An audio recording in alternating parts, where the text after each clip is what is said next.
Sony había crecido de ser una pequeña compañía que reparaba radioreceptores a una de las empresas más importantes de aparatos electrónicos en el mundo, en parte gracias al éxito de sus Walkman, la primera radio enteramente portátil de la historia. El éxito hizo que, como muchas otras compañías de electrónica, Sony comenzara a tomar interés por el emergente mercado de videojuegos. Luego de algunos experimentos fallidos y el generalizado desinterés que se había acumulado en la empresa por este rubro, sería Ken Kutaragi quien, inspirado en la Famicom de Nintendo, llevaría a Sony a involucrarse de lleno al mundo de los videojuegos. Sony había sido la compañía elegida para que desarrollaran un aditamento que le daría a la Super Nintendo la capacidad de leer CD-ROMs. Sin embargo, el acuerdo no convenció a todo el mundo. Hiroshi Yamauchi, presidente de la Gran N, creyó que Sony se estaba aprovechando de ellos y rompió el acuerdo sin decirle nada a Sony, para en su lugar formar alianza con Philips. El acuerdo entre Philips y Nintendo tampoco llegó a ningún sitio. Nintendo estaba escéptica con el formato de CD-ROM, y esa filosofía los acompañaría hasta comienzos del nuevo milenio, mientras que Ken Kutaragi, traicionado y en búsqueda de venganza, no abandonó sus sueños de trabajar en el negocio de los videojuegos a lo grande junto con Sony. Y así continuó la historia. Yo soy Evermed, y esta es la historia de PlayStation. Segunda parte. ¡Comenzamos!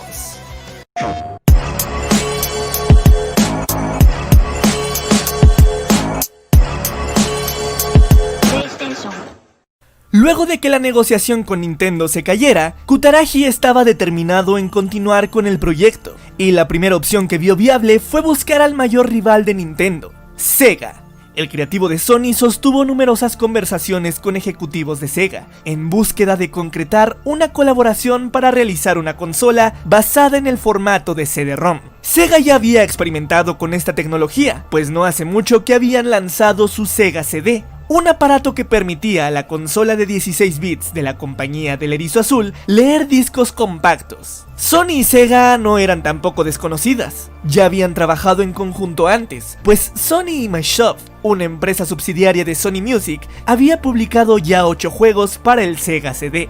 Durante varios meses, Ken Kutaragi y el jefe de desarrollo de hardware de Sega, Hideki Sato, comenzaron a idear cómo sería la consola que ambas empresas desarrollarían en conjunto. Al contrario de las negociaciones con Nintendo, el trato con Sega fue completamente hermético. Y es que ninguna de las dos compañías estaba realmente convencida de la alianza, sobre todo Ken Kutaragi.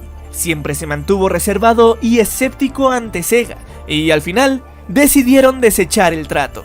Fue en este punto cuando la gente de Sony comenzó a ver que lo más viable sería crear un sistema por su propia cuenta, pero convencer a los altos mandos de Sony para entrar solos al mundo de los videojuegos no sería una tarea nada sencilla.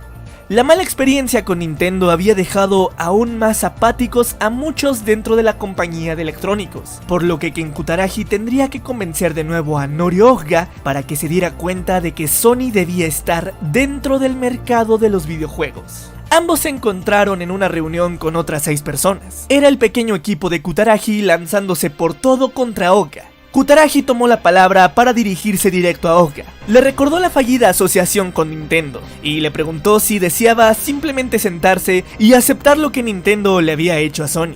Ohga se enfureció y tajantemente le contestó a Ken Kutaragi con un tono casi gritando: ¡Hazlo! ¡Este es un proyecto que se tiene que hacer!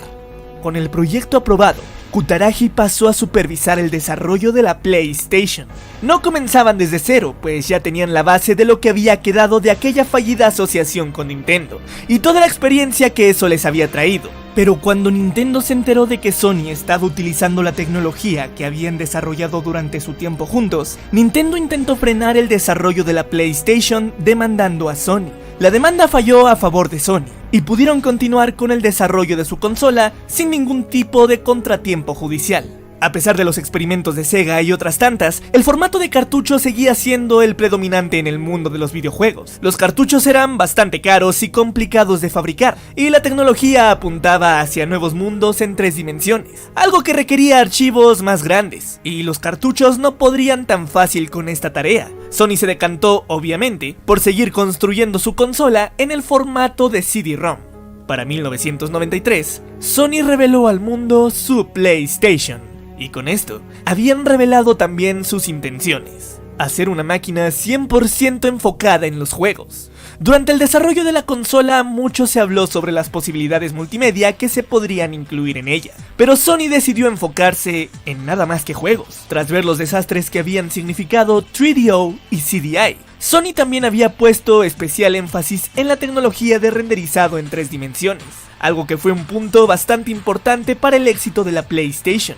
Sony sabía que los videojuegos darían el salto a los polígonos, por lo que alimentaron a su consola de un procesador R3000, que operaba a 33 MHz y era capaz de realizar 30 millones de instrucciones por segundo. Pero la potencia real venía de la integración del chip VLSI, realizado por Ken Kutaragi. En combinación con el CPU, este chip daba la capacidad a la PlayStation de procesar gráficos 3D complejos de forma bastante rápida. Pero con el hardware prácticamente terminado, había algo muy importante que hacía falta: juegos. Sony no se había dado el tiempo para crear una división interna de desarrollo de juegos, y con la consola prácticamente lista, no tenían mucho tiempo para ponerse a desarrollar un catálogo de lanzamiento decente.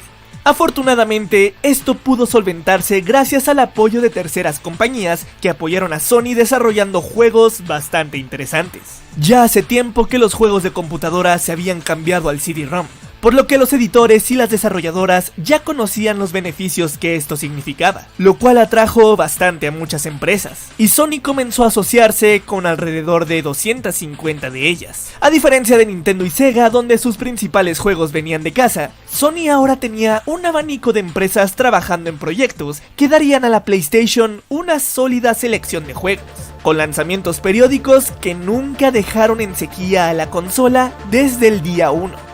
Otro escenario que buscó atacar Sony fue el de los jugadores de arcade. Sony logró que compañías como Namco, Konami, Midway, entre otras, se sumaran al proyecto realizando conversiones de sus arcades para la PlayStation.